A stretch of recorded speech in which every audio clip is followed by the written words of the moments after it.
And that's one of the reasons why you walk through more than once the first time through. I missed these.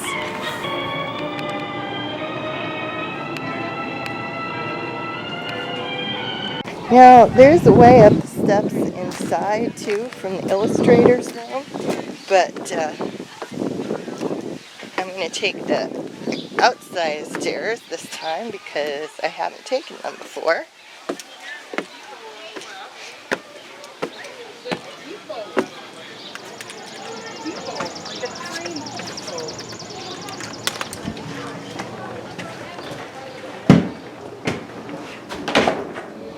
And here it is. This is the hands-on stuff.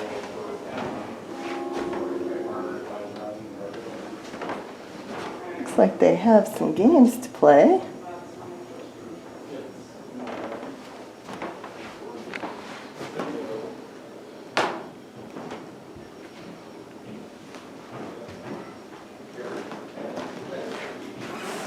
And this is something I just love. They have a little built-in playhouse now. One thing that I didn't realize till I got home and looked at my photos is this wasn't just a little playhouse. This was a recreation of the dugout, complete with Plum Creek and the hill and the flowers around the door.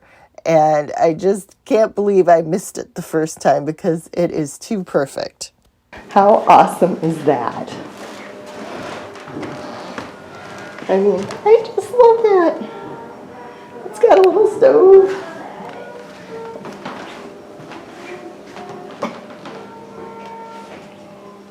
Most of this stuff was downstairs in the old hands-on room, but it's nice to see it getting focused on.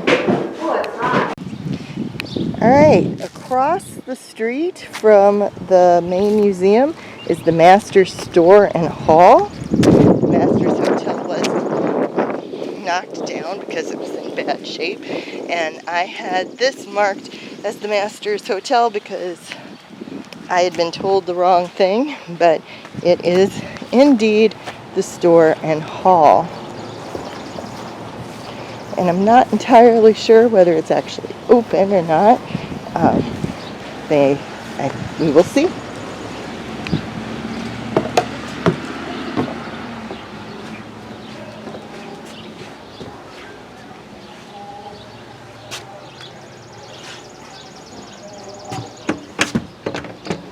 Nope, that door is locked.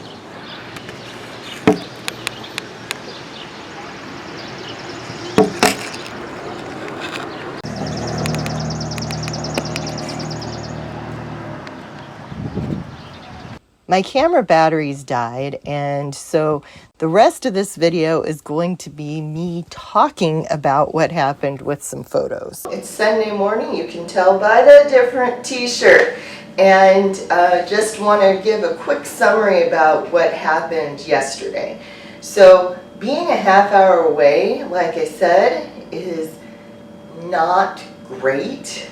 So I ended up taking a change of clothes with me yesterday, and I guess that worked. So I think the last time I was a half hour away, I also had to change my clothes. So I would recommend, if you're staying a half hour away from Walnut Grove, have a change of clothes for everybody in your party.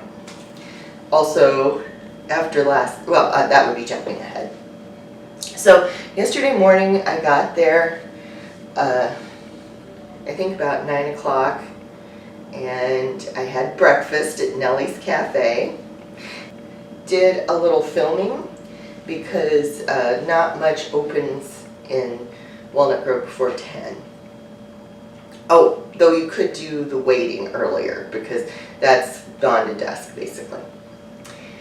But I didn't want to do that because I was wearing my long dress and stockings, which it would be a huge pain to take off and put on again.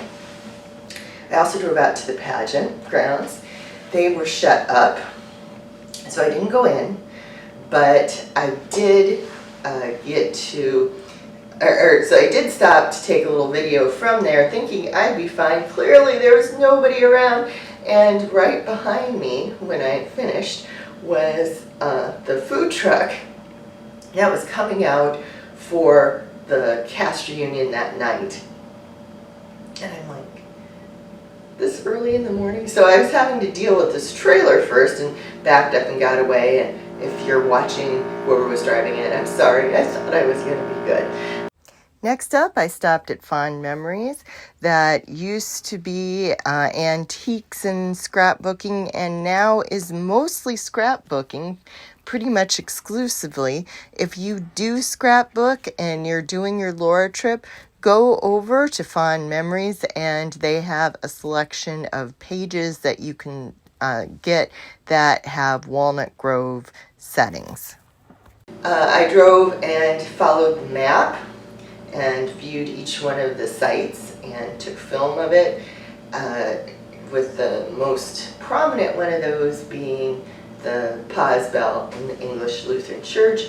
As Shirley Knockmoose had told me, the tree right by where they had the sign is the best angle to get a picture of the bell.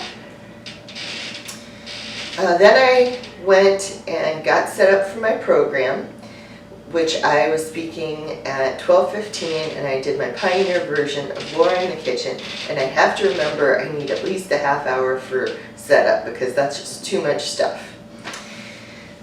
And that went really well, I think. There were some girls who came up afterwards having me sign things, and a girl later told me how good it was, and several people did throughout the rest of the day, which, considering I changed into one of these pretty much immediately after I did that, it was impressive that they figured it out. Then I went over to the museum because I still wanted to record going over to the Master's store and hall because I hadn't been there yet, and I wanted to know what you could see. The bottom floor was locked up and is majorly a construction zone. The second floor is open. It looks like what it's going to be is a church museum. They not only have the stuff that was there from the Children's Chapel before they tore it down, they also had other church stuff. So my feeling is that at least part of that is going to be church stuff. And I think they were kind of rushing to let people in because I don't know if they intend to finish it or not, but it was all bare boards. It still needs work, I think, before it's open to the general public on a regular basis.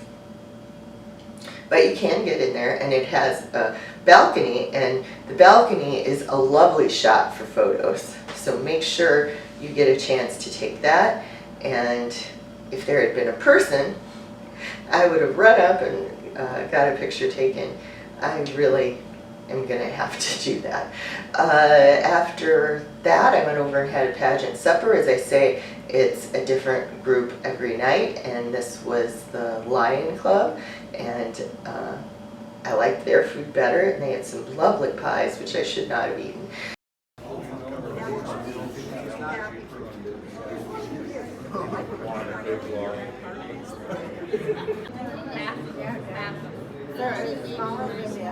Yeah, those are the cream pies. Okay. I didn't know What's it look like? Alright. The little black one. Right before that, I discovered that my video camera was pretty much dead, and my regular camera was pretty much dead. So, and cleverly, I apparently didn't bring my backup battery, so I had to recharge those. And well, not the video thing. Couldn't do that till I got back here. But I had to recharge the camera, and then I headed out to the pageant grounds early because I knew they were having a pageant cast party at 6, and I wanted to see if I could drop in and say hi to the people I knew, which is, we missed Daryl, who is plays, I think it's Reverend Alden this year. I'd have to look at the credits. He had COVID this weekend, which is totally sad because he should have been there. But there you go. And They had a nice collection of photos they'd found from the early days. The first year they did it in the gym, the pageant in the high school gym, which was having done a play in a high school gym in May. This is a bad idea. Because it's so hot and it was stifling, and they really did not enjoy that at all.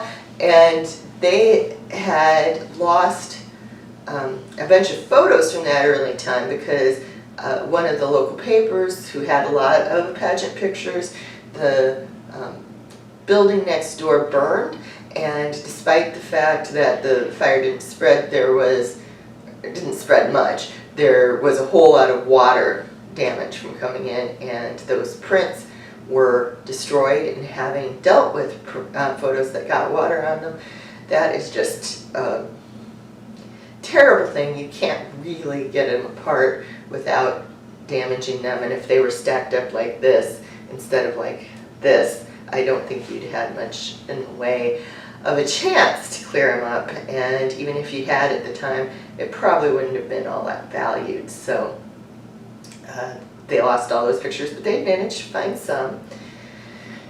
And so that was a really nice slideshow. And they had a sort of Hall of Fame from people who were in the original production and were still there, or were there at least for a very long time. And I think I can drop in a picture of that here. And then afterwards, they did a group photo and asked me to be in it. And by that I do not mean they came up to me and said yes. They said everybody, if you're here, whether you're part of the pageant or not, get a picture taken. And I did that, and that was super fun. And I hope I get a copy of it. And I went around and talked to different people that I knew, including the person who does the Facebook page. So yay! The pageant, which was a hilarious version. Now, they're basically going off the same script with some edits, but I hadn't seen it in several years. And I don't know if they tipped the writing or if they tipped the acting, because even though there's that strong dramatic path through it, there was a lot more comic relief. A lot of it coming from Nellie, who was younger than Nellie normally is, but she was brilliant. She was just hilarious. The pageant started at 8:30 instead of 9. I don't know when that switch was made, but I'm going to try and find out. So we got done at 10:30 instead of 11.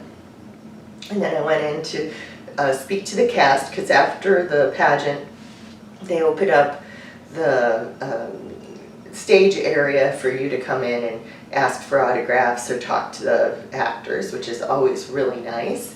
And oh, and I forgot to mention, since there happened to be one VIP seat in the front row left when I bought my ticket, I said, well, the heck with this, I'm going to get that VIP spot. And then next to me were the 4 chairs that had been put aside to represent some people who were no longer with the pageant. They didn't exactly say who it was, but I'm thinking maybe one of them was Shirley Knockmoose. I'm going to pretend it was and think that I was watching it with Shirley.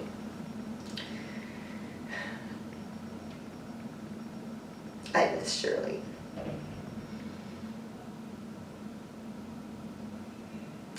She's not dead, but is no longer able to take part in the Laura stuff. And then I headed out and learned again, a half hour is a long time. So that should be catching you up on what I did yesterday, and I'll see you soon.